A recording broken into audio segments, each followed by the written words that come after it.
तो देखिए स्टूडेंट, हम लोग शुरू करते हैं। क्वेश्चन नंबर 1 क्या कह रहा है यहाँ पर, find the union of each of following pair of set. ठीक है ना। तो यूनियन हम लोग जानते हैं क्या होता है। तो यूनियन देखिए यहाँ पर हम लोग यूनियन को फाइंड करने के लिए क्या करते हैं, ध्यान दीजिएगा थोड़ा सा।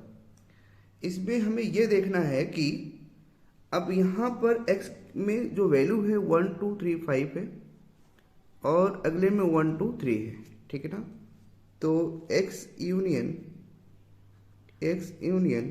y, ठीक है। तो अगर हम लोग इसको देखते हैं क्या वैल्यू होगी, तो x यूनियन y में अगर हम लोग देखते हैं तो पहले x की वैल्यू हम लोग ले लेते हैं यहाँ पर। ठीक ना। क्या होगा 1 3 और 5। ठीक है ना। अब इसमें देखते हैं क्या 1 है, तो जो नंबर रिपीट होता है वो नहीं लेंगे, है ना। 2 ले लिया जाएगा। ठीक ना। 3 हो गया, तो 1 3 5 2 ये इसका यूनियन होता है। ठीक ना। यानी कि इसमें ये देखा जाता है जो भी इसमें फर्स्ट में जो वैल्यू होती है रिपीट नहीं होनी चाहिए अगले में। अगर जो वैल्यू अगले में रिपीट है वो अगले वाले की वैल्यू हम लोग उसको नहीं लेंगे। ठीक ना। तो ये यूनियन वाई हो गया। आगे देखते हैं क्या दिया गया है नेक्स्ट में। यहाँ से देखिए क्या दिया गया है कि यहाँ भी यूनियन को फाइंड करना है। तो देखते हैं ए यूनियन बी। ये यूनियन बी में अगर हम लोग देखें तो क्या होगा, यहाँ से ये यूनियन बी में फाइंड करें तो देखते हैं क्या नंबर हम लोगों को मिलेगा। ठीक है ना।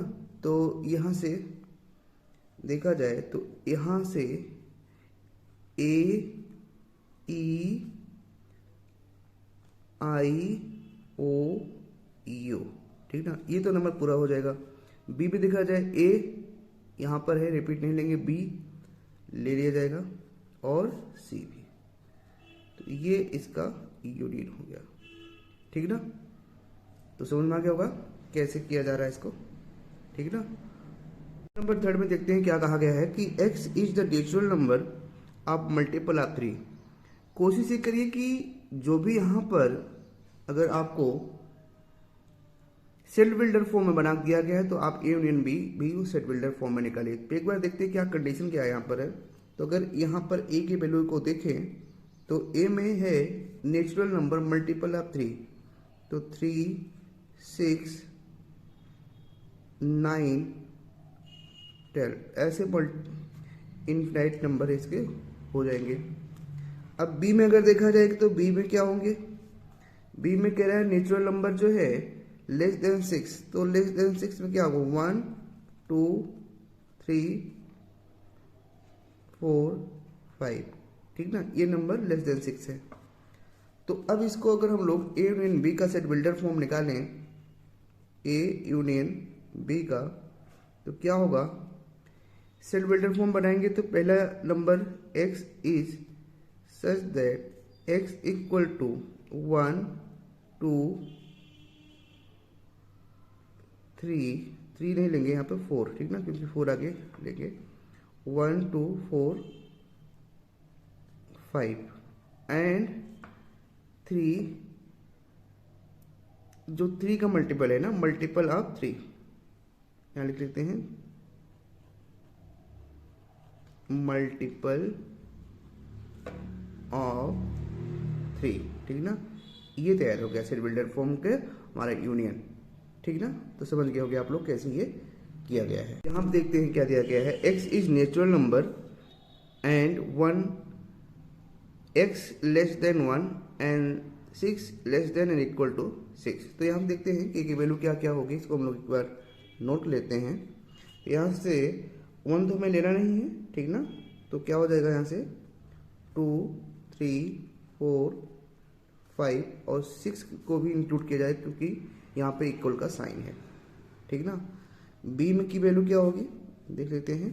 नेचुरल नंबर 6 को नहीं लिया जाएगा, है ना, एंड 10 से इनके बीच के नंबर लिए जाएंगे, 7 8 9 10 को नहीं लिया जाएगा। अब यहाँ से देखें तो क्या नंबर यहाँ से होगा, क्या नंबर हम लोग बनाते हैं इसको देखते हैं कैसे सेट बिल्डर फॉर्म में इसको लिया जाएगा। ठीक ना।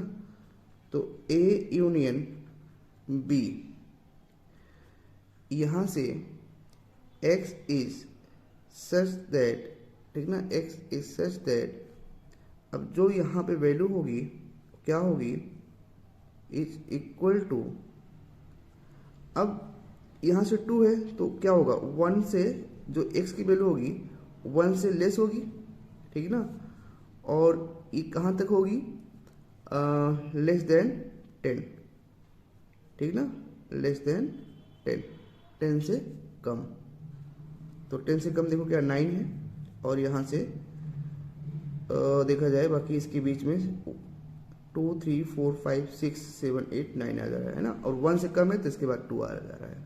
तो ये यूनियन बी का आपने यहाँ पे इसको सेट निकाल दिया। तो अगला क्वेश्चन देखते हैं क्या है यहाँ पर, दोनों को अगर निकाले यहाँ से इसका यूनियन, तो ये यूनियन बी, तो यहाँ से हो जाएगा ये 1 2 3, ठीक ना, 1 2 3, यहाँ पर ये नहीं लिया जाएगा क्योंकि ये नल सेट है तो नल नहीं लिया जाता। हाँ, अगर ये हमारा मान लीजिए 5 ऐसा में होता, एलिमेंट के फॉर्म में दिया होता, तो ऐसा एलिमेंट हम लोग लेते हैं, लेकिन ऐसे में नहीं लेंगे, ठीक ना, तो ये यूनियन बी यहाँ पे इस तरीके से लिया जाएगा, ठीक ना। तो समझ गए होंगे कैसे किया गया ये यूनियन।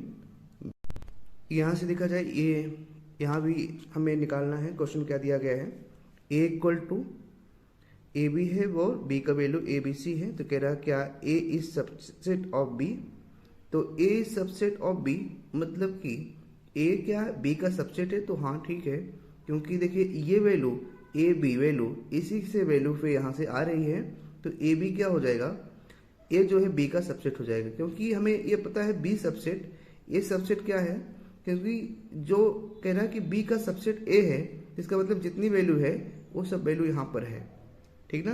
तो यस, तो यहाँ पे क्या लिखेंगे, एस ए सबसेट बी, तो यहाँ से ए सबसेट बी हो जाएगा। इसके बाद कह रहे हैं what is the A union B, तो अब अगर ए यूनियन बी निकाला जाए, ए यूनियन बी, तो ए यूनियन बी जो होगा ए बी यहाँ से, और ए बी यहाँ से रिपीट है तो यहाँ से सी ले लिया जाए, ठीक ना। तो यहाँ क्या हो जाएगा इसका ए बी और सी, इसका ए यूनियन बी हो जाएगा, ठीक ना। देखिए इसमें क्या कहा गया है कि A and B are two set such that A subset B, तो ए सबसेट बी हम लोग जानते हैं कि क्या है कि भाई ए सबसेट बी का मतलब है कि ए जो है इसी के देखो छोटा सा एक पार्ट है, तो इसलिए हम लोग क्या बोलते हैं, ए सबसेट बी बोल देते हैं, ठीक ना।